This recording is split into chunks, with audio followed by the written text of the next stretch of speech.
We're talking with one of the greatest baseball players that's ever played the game, Steve Garvey. He got a brand new book out called My Batboys. Absolutely. I think it's a charming little book about one day in 1956. My dad comes home from a charter he had growing up in Tampa, Florida. And we sit down to the dinner table. He says, "You want to skip school tomorrow?" And I go, "Wow, that's against the Garvey family philosophy.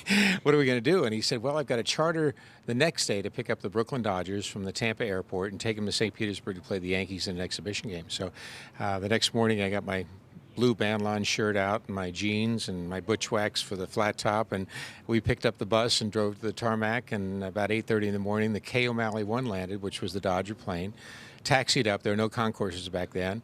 They pushed the ramp up, and off came Pee Wee Reese and Gil Hodges and Duke Snider and Carl Furillo and Jackie Robinson and the boys of summer. And as they got on the bus, they patted me on the head. And it was interesting. Robinson and Campanella were last, and they actually stopped. And Jackie Robinson said, "You like baseball, son?" And I said, "Yes, sir." And he said, "Well, practice hard. Maybe someday you'll be a Dodger."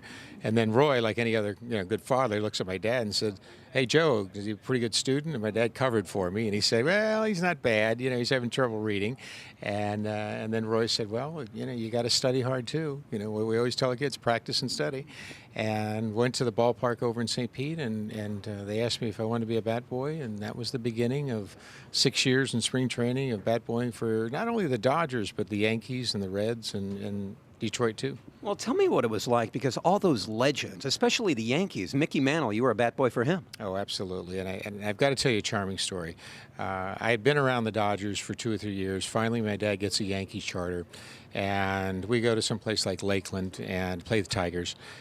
And I'm inside, everybody's getting undressed, and there's Mickey Mantle. I see him take us off his shirt, and now he's got the rippling muscles, and just as you'd anticipate.